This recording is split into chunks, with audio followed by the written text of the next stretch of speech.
एक तरफ काशी, दूसरी तरफ क्योटो। दो शहरों के बीच दुनिया के दो दिग्गज नेताओं की दोस्ती। ये दोस्ती हर गुजरते दिन के साथ और मजबूत हो रही है। शुक्रवार को जापान के पीएम शिंजो आबे के भारत आने से पहले पीएम नरेंद्र मोदी ने किया है बड़ा फैसला। चीन नहीं, जापान को मिलेगा मुंबई अहमदाबाद के बीच चलने वाली बुलेट ट्रेन का प्रोजेक्ट। 98,000 करोड़ की लागत से भारत में चलेगी बुलेट ट्रेन। 270 किलोमीटर प्रति घंटा की ऐसी रफ्तार जिसकी हम फिलहाल भारत में कल्पना भी नहीं कर सकते। दोस्ती की बुलेट पर सवार ये दोनों नेता अब दिल्ली से लेकर बनारस तक इस दोस्ती को मजबूत करेंगे। देखिए दोस्ती की बुलेट।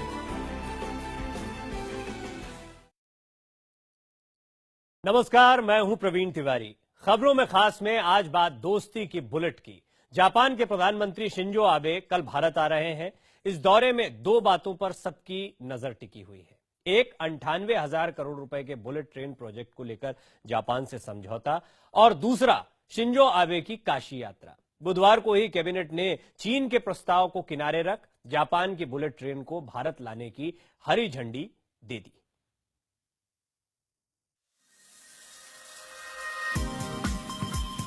जापान के क्योटो शहर में चलती इस बुलेट ट्रेन का हजारों किलोमीटर का सफर तय करके भारत पहुंचना आखिरकार तय हो गया है।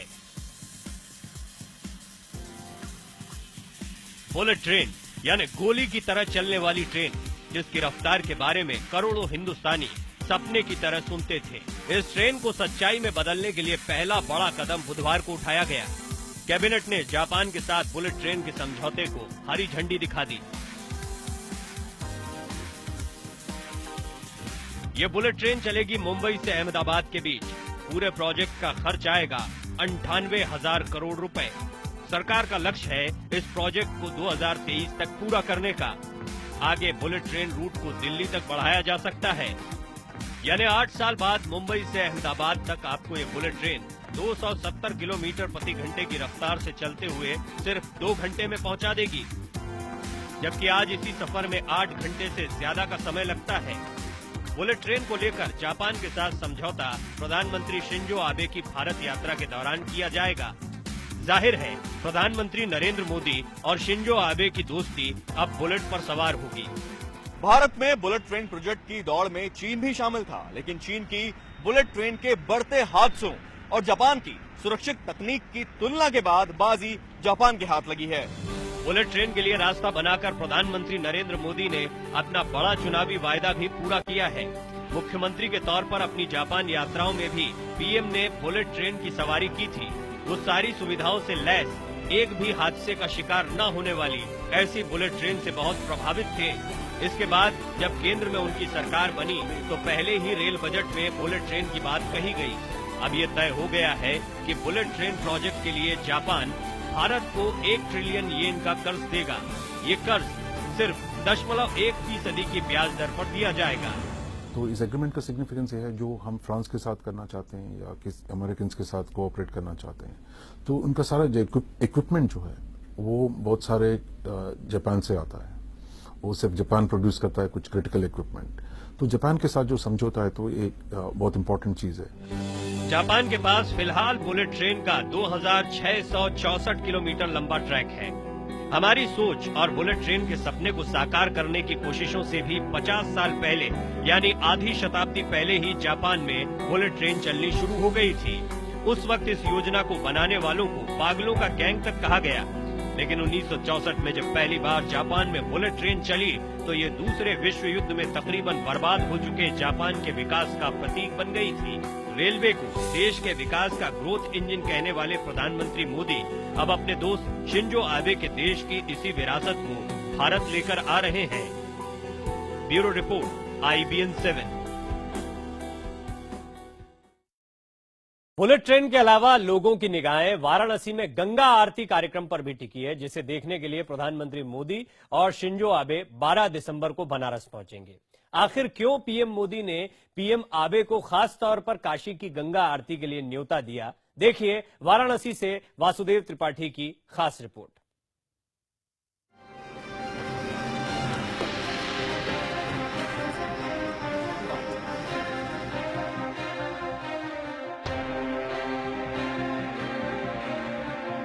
जापान के प्रधानमंत्री शिंजो आबे की छवि दुनिया में एक बेहद गंभीर नेता की है, लेकिन वो प्रधानमंत्री नरेंद्र मोदी के साथ होते हैं तो दोनों की केमिस्ट्री देखते ही बनती है।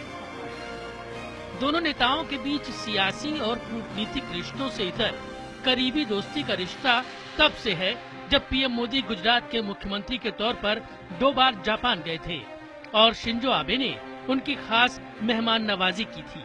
मोदी ट्विटर पर तीसरी ऐसी शख्सियत थे जिन्हें दुनिया के इस ताकतवर नेता ने फॉलो किया था।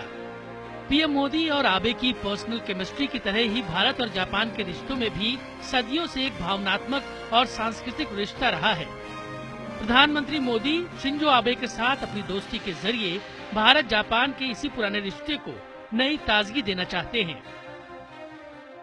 यही वजह है कि दोनों नेताओं के व्यस्त कार्यक्रम के बीच बनारस में गंगा के तट पर भारत जापान की साझी सांस्कृतिक विरासत को याद दिलाती गंगा आरती दर्शन का कार्यक्रम रखा गया।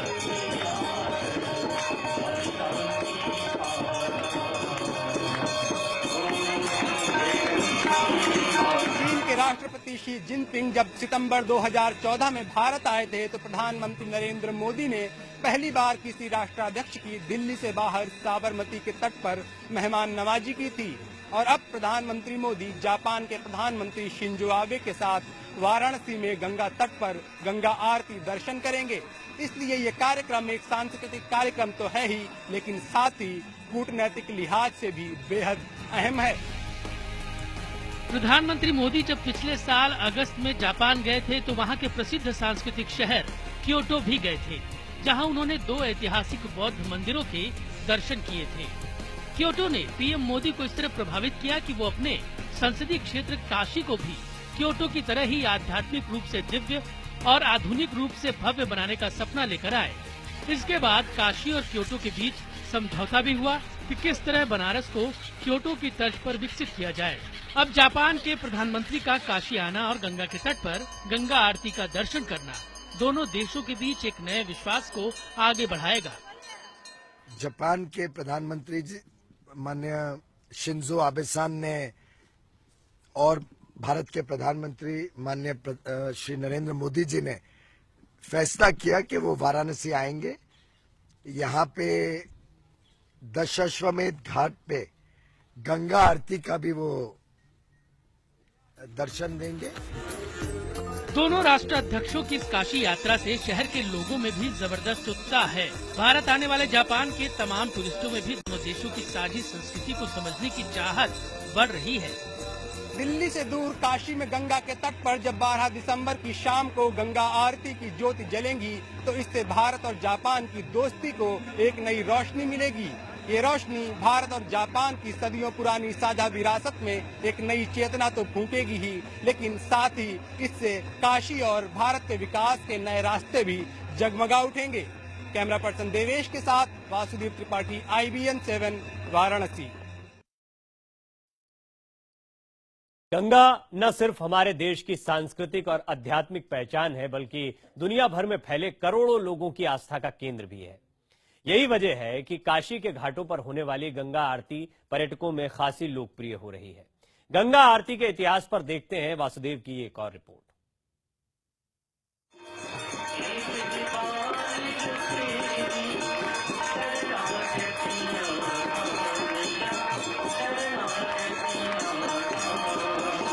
बनारस के इन घाटों पर हर रोज सूरज के ढलते ही गंगा की कलकल करती लहरें और खिल उठती हैं।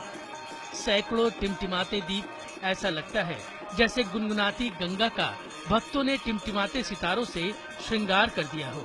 यहाँ हर शाम यूँ लगता है जैसे काशी की जमीन पर गंगा के किनारे आकाश गंगा उतर आई हो। इसके साथ ही शुरू होती है हजारों भक्तों की मौजूदगी में माँ गंगा की आराधना। मुख्य रूप से काशी के दशाश्वमेध घाट पर होने वाली इस आरती में मां गंगा की 16 तरीके से पूजा की जाती है। आरती के दौरान सभी पुजारी एक ही स्वर में वेद मंत्रों का उच्चारण करते हैं और एक ही लय में पूरे सामंजस्य के साथ सारी प्रक्रियाओं को पूरा करते हैं। 7 ब्राह्मणों द्वारा रोज आरती होती है और हम लोग सबसे पहले आते हैं घाट में, उसके बाद हम लोग जो है गंगा पूजन करते हैं वैदिक रीति से। अपने 2500 किलोमीटर के सफर में गंगा सिर्फ वाराणसी में ही अपनी दिशा बदलकर उत्तर वाहिनी होती है। माँ गंगा को मोक्षदायिनी कहा गया है। कहा जाता है कि गंगा की पूजा करने से सभी देवताओं की पूजा हो जाती है।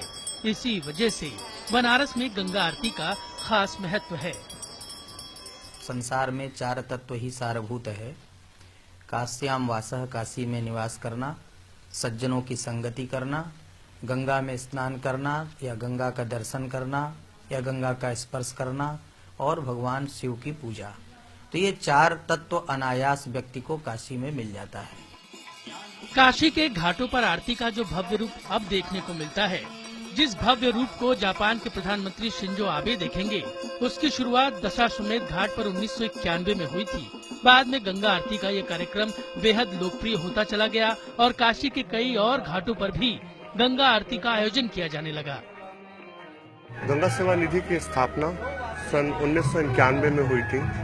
स्मृति शेष पंडित सत्येंद्र मिश्र जी द्वारा, जो कि मेरे पूज्य पिताजी थे। उस दिन से आरती का कार्यक्रम शुरू हुआ। दशाश्वमेध घाट की गंगा आरती को देखने देश और विदेश से लाखों तीर्थयात्री आते हैं।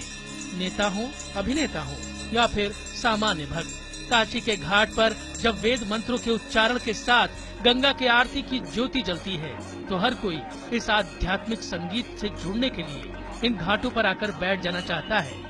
सारे दिन की जो तनाव है, एक मानसिक शांति मिलती है हम सबको यहाँ पर आकर। इसीलिए हम लोग हर शाम को या फिर वीकेंड्स में हमेशा आते रहते हैं यहाँ पे। वाराणसी के पर्यटन और गंगा आरती देखने आने वाले विदेशियों में जापान के पर्यटकों की संख्या भी अच्छी खासी होती है। जो जापानी नागरिक इस वक्त बनारस में हैं, वो शिंजो आबे की मौजूदगी में होने वाली 12 दिसंबर की आरती के लिए खासे उत्साहित हैं। We are no different cultures, and for example, for me, I realize here in Varanasi that we are a human beings, and the only thing that I'm searching, like all those people who are here like me, we are searching only peace and love around the world. देश भर में गंगा किनारे के 3 बड़े तीर्थ स्थलों पर विशेष गंगा आरती का आयोजन किया जाता है। ये जगहें हैं हरिद्वार, ऋषिकेश और वाराणसी। इनमें से वाराणसी के दशाश्वमेध घाट पर होने वाली इस गंगा आरती में देश और दुनिया में अपनी अलग पहचान बनाई है। काशी की गंगा आरती जहां एक ओर श्रद्धा के सैलाब की तरह होती है, तो वहीं दूसरी ओर विदेशी सैलानियों के लिए सांस्कृतिक भारत की उस भव्य झांकी की तरह, जिसे देखने वो दुनिया के तमाम देशों से भारत पहुंचते हैं। कभी काशी के दशाश्वमेध घाट से शुरू ही गंगा आरती अब 80 घाट समेत दूसरे घाटों पर भी आयोजित होने लगी है। और खास बात यह है कि हर घाट पर छटा भी वैसी और साथ में लोकप्रियता और भीड़ भी वैसी। Bureau report, IBN 7। आप देख रहे हैं खबरों में खास। प्रधानमंत्री नरेंद्र मोदी का शिंजो आबे के साथ वाराणसी आना गंगा के लिए उनकी भक्ति का भी प्रतीक है। प्रधानमंत्री जब 2014 के लोकसभा चुनाव में बतौर प्रत्याशी यहां आए थे, तब भी उन्होंने इस फैसले को गंगा से जोड़ा था। अब पीएम बनने के बाद वो सरकार की डिप्लोमेसी में भी गंगा को शामिल कर रहे हैं।